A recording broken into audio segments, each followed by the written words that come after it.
श्री कडगंची श्री दत्तात्रेयांच्या भक्तांसाठी वेदसम असलेल्या श्री गुरुचरित्राचं लेखनस्थळ कर्नाटक राज्यातील आळंद गुलबर्गा मार्गावर असलेलं सुमारे 10,000च्या आसपास लोकसंख्या असलेलं एक काहीसं अज्ञात आणि दुर्लक्षित खेड.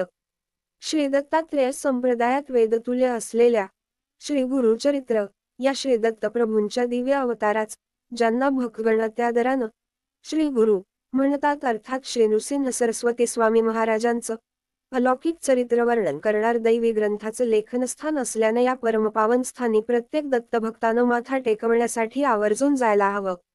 श्री गुरूंचा कालावधी हा इ.स. 1378 ते इ.स. 1458 मानला जातो. बाळ सरस्वती, कृष्ण सरस्वती, उपेंद्र सरस्वती, माधव सरस्वती, सदानंद सरस्वती, ज्ञानज्योती सरस्वती आणि सिद्ध सरस्वती असे श्रीगुरूंचे मुख्य 7 संन्यासी शिष्य होते. याबरोबरच संसार करूनही श्रीगुरूंना निरंतर समर्पण भावानं पूजणारे अनेक संसारी जन श्रीगुरूंचे शिष्य होते. या संसारी शिष्यांत श्रीगुरूंचे अंतरंग शिष्य होते श्री सायनदेव साखरे, अर्थात श्रीगुरुचरित्रकार श्री सरस्वती गंगाधरांचे खापर पणजोबा, जे कडगंची या मूळ गावी राहून वासर ब्रह्मेश्वर आज आंध्र प्रदेशात असलेलं बासर या ठिकाणी सरस्वती मंदिर आहे. या ठिकाणी अधिकारी म्हणून तत्कालीन यवनराजाच्या पदरी कार्यरत होते. श्री सायनदेव, नागनाथ, देवराव, गंगाधर आणि सरस्वती श्री गुरुचरित्राचे लेखक असा हा श्री सायनदेव साखरे घराण्याचा वंशविस्तार आहे. श्री सरस्वती गंगाधरांनी श्री गुरुचरित्राच्या पहिल्या अध्यायातच 38व्या ओवीत भाषा नये महाराष्ट्र असा उल्लेख करून स्वतःला मराठी भाषा येत नसल्याचं सांगून केवळ श्रीगुरूंच्या दैवी कृपेनंच आपण हा एवढा महान आणि काव्यात्मक ग्रंथ मराठीत लिहू शकलो हे पुनः पुन्हा कथन केलं आहे. यावं निशब्द नसणं हे पाहता श्री सरस्वती गंगाधरांवर श्रीगुरूंचा अखंड वरदहस्त होता हेच काय ते निर्विवाद सत्य आहे. श्री सायनदेवांच्या भाग्याचं थोरपण वर्णन करण्यास तर शब्दसंपदाही अपुरी आहे. यवनराजात नोकरी करूनही अनन्यभावे श्रीगुरूंच्या श्रीचरणी त्यांची अव्यभिचारी निष्ठा होती. श्रीगुरूंच्या संपर्कात आल्यानंतर त्यांच्याच आज्ञेनं त्यांनी यवनाची चाकरी सोडली आणि पूर्णवेळ श्रीगुरु सान्निध्यात ते राहू लागले. श्री सरस्वती गंगाधरांना श्री गुरुचरित्र श्री सिद्ध सरस्वतींनी कथन केलं.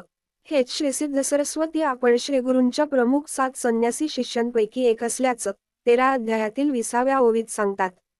म्हणजेच श्री सायनदेवांच्या काळातील श्री सिद्ध सरस्वतींनी स्वतः येऊन श्री सरस्वती गंगाधरांना श्री गुरुचरित्र कथन केलं असाच सर्वसाधारण समज आहे.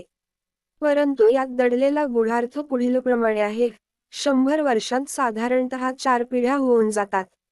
याचाच अर्थ असा की त्यावेळी श्री सिद्ध सरस्वतींचं वय 100हून अधिक असायला हवं.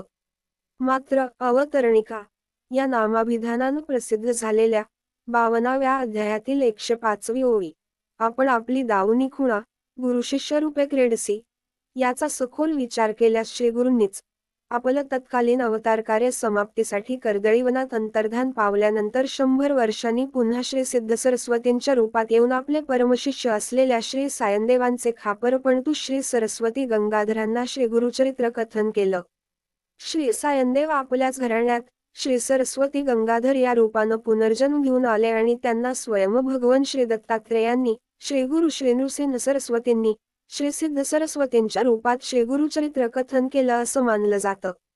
स्वतःच्याही नावात सरस्वती असल्यानं श्री सरस्वती गंगाधरांनी श्री गुरुचरित्रात स्वतःचा उल्लेख नामधारक श्री गुरूंच्या श्री नृसिंह सरस्वती या नावातही सरस्वती असल्यानं असा केलेला. कडगंची हे स्थान गुलबर्गा जिल्ह्यात आळंद तालुक्यात आळंद गुलबर्गा मार्गावर आहे. श्री सायनदेवांचे पुढे वंशज नसल्यानं 1995 साली जेव्हा त्यांच्या कडगंचीतील राहत्या वाड्याचा जीर्णोद्धार करायचं ठरलं तेव्हा जुन्या झालेल्या एक भिंती पाडण्यास सुरुवात झाली. कार्यात एका ठिकाणी करुणा पादुका आणि नाणीयुक्त कलश आढळला. आजही त्या पादुका कडगंचीच पाहावयास मिळतात. खोदकाम करताना माती निघून येण्याऐवजी सुगंधी भस्म येऊ लागलं.